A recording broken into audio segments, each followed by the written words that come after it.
Sick of getting blisters? Stop slipping and just be comfortable with Pure Grip Socks Pro. Great fit, great comfort, lots of grip, and an even better price. Available now at puregripsocks.com. Inside this box are the most disappointing football boots of 2023, and even worse, they retail for $350. Let me explain. Ladies and gentlemen, say hello to the Adidas X Crazyfast Strung Plus, a limited edition variant of the Crazyfast Plus, but instead of the textile-based upper, you're going to find one that looks like they were handcrafted by Spider-Man himself. It's their new strung technology that isn't exactly new. It's been around in running shoes for a number of years now, but it's the first time Adidas is implementing it in the world of football boots. All this for the retail price of $350. In my opinion, they look awesome, but they feel everything but. There's a lot to unpack here, so many questions to answer, and of course discuss how the Strung Plus version of the Crazyfast compares to the boot it's based off of in the also expensive, but technically less expensive Crazyfast Plus at $300. So if you're interested in learning more, please stick around and watch the entire review. We'll go over everything, including how they fit and feel on feet. And if you are by chance interested in a pair for yourself, in that they are very cool as a limited edition collector's piece, you can pick them up below their normal retail price by way of some exclusive SR4U coupon codes via the first link down below. And as always, if you guys enjoy these brutally honest reviews, don't forget to drop a like on the video and make sure you subscribe to the channel if you haven't already, so you don't miss out on my reviews of all the latest football boots of 2023. So to start things off, what exactly is strung? And I guess to put it in the simplest terms possible, it is exactly what it looks like. If you can imagine an upper before being formed into the shape of a football boot, being kind of flat on a table, effectively what Adidas is doing is taking different types of yarns, different thicknesses, and different tensile strengths, at least according to them, laying them strategically in a very specific pattern, as you can see right here, and then pressing it flat using heat to create a single layer of material. Effectively a knitted upper similar to Flyknit or Adidas's own Prime Knit, but instead of the yarns interlocking, they're effectively overlapping and then being smushed together via heat. And there's no tricks here. What you see on the outside of the upper, if you pull the tongue up, you can see is exactly what's on the inside of the upper. So effectively it's a single layer of material. However, that single layer is made up of a bunch of different layers of this thin yarn material. Unfortunately, the end result of this construction process, as cool as this looks, is an upper that, to be brutally honest with you guys, just feels very stiff, rigid, and borderline plasticky. In other words, while Adidas is promoting this technology as the future, a step forward for football boots, in reality, this material feels like quite a few steps back in terms of what the standard has become in the high-end speed boot category. If we compare the strung upper directly to the less expensive but also expensive Crazyfast Plus with its textile-based synthetic and thin layers of plastic kind of fused over top, this is incredibly thin, incredibly pliable, and has a good balance of malleability while also maintaining a good level of structure. The end result obviously being a material that is extremely thin, giving you that raw barefoot feel for the ball, but also a level of comfort that you perhaps would not expect from a pair of football boots weighing less than 6 ounces. Where by comparison, this strung upper ultimately is thicker, more rigid, and I guess from a responsiveness standpoint, because it is more structured, these are going to feel more secure and locked in when changing direction. However, the shaping of the football boot, despite being the same, because the material is so much less pliable, it feels like it's forcing your foot into this predetermined shape rather than adjusting to your foot, even with this deep central lacing system and more traditional U-throat construction. The other thing that must be said about strung technology is for all the talk that they've done of strategically placing different types of yarns in different areas for the sake of more structure or more pliability,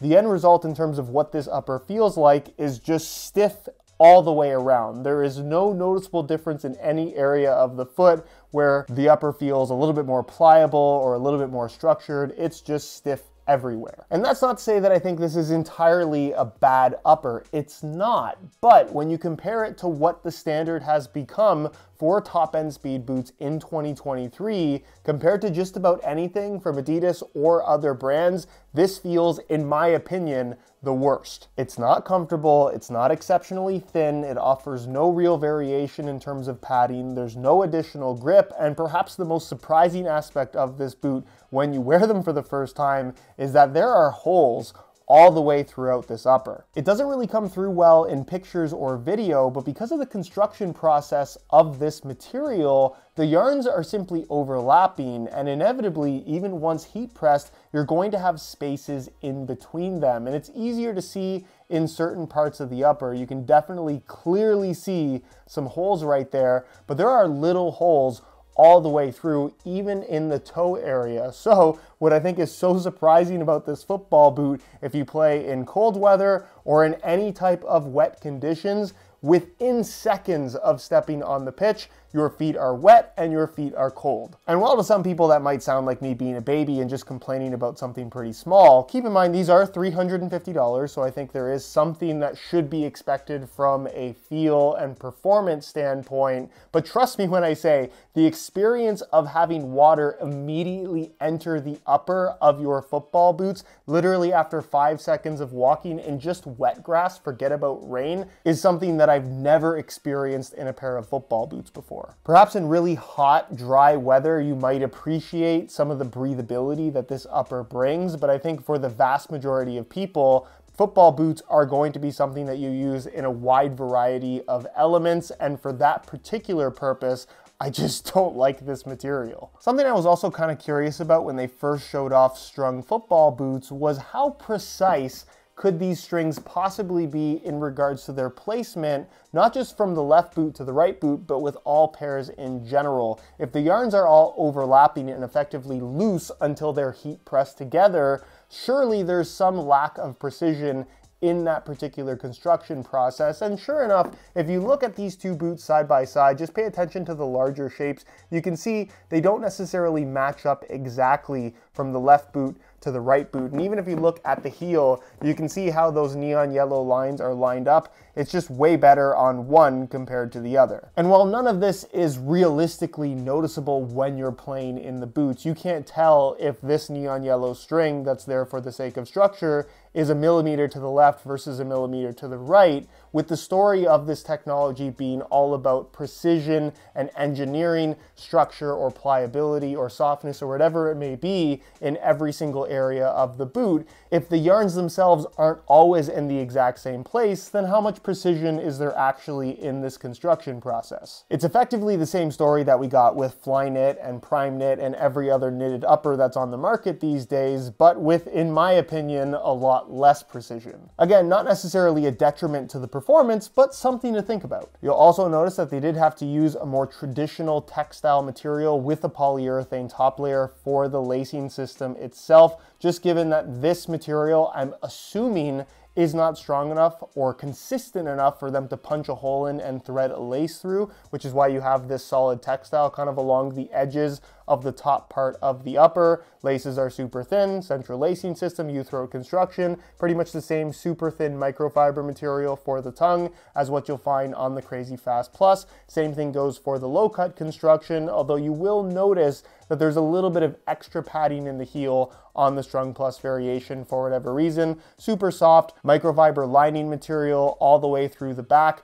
As I showed you inside the boot, there is no actual liner, but in general, the upper, like I said, does feel very plasticky, and then the insole fully removable, pretty much to the standard Adidas insole that you get with the Crazyfast Plus, minus some perforations. It's got this really soft microfiber material on the surface, the Strung branding on the heel, and it's made from a single layer of this white foam. And then as a base, you're going to find the exact same sole plate stud pattern setup as you'll find on every high-end Crazyfast model. You know what it's all about. It's super responsive, great overall traction, and honestly one of the best sole plates in the speed category currently on the market. Nothing about that changes despite the strung upper. And then there's the weight. How does the Strung Plus compare to the boot it's based off of in the Crazyfast Plus, which by the way happens to be the lightest boot on the market right now, by quite some margin, both in the same size 9.5 US. We'll start off with the standard Crazyfast Plus, and you can see that they weigh in at 5.95 ounces,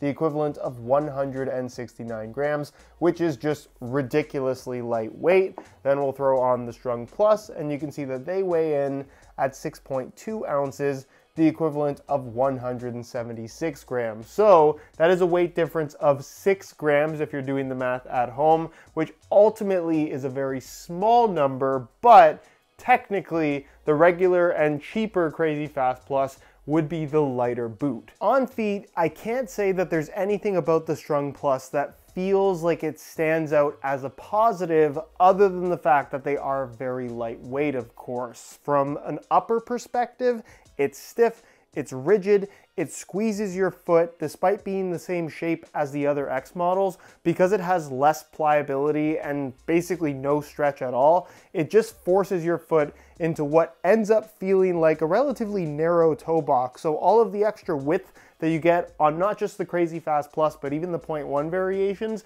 you do not get here with the Strung Plus model. The central lacing system allows for obviously great adjustability through the midfoot and forefoot. However, the heel, for whatever reason, is wider and shallower to the point where they just don't fit nearly as well as any of the other high-end Crazyfast models. This ends up fitting a lot more like the 0.2 takedown model, which I am personally not a big fan of. And again, for $350, I think you just expect a lot more. From a width perspective, like I said, the toe box and forefoot is relatively narrow because of the lack of pliability. So if you do have wide feet, I don't think these are going to be a great option for you. And from a sizing perspective, because of the lack of stretch to this upper, they end up feeling a lot tighter in the same size as the Crazyfast Plus. So if you're currently wearing those boots and you want a pair of Strung Pluses, if you don't have a lot of extra space in your Crazyfast Plus, it might be worth going up half a size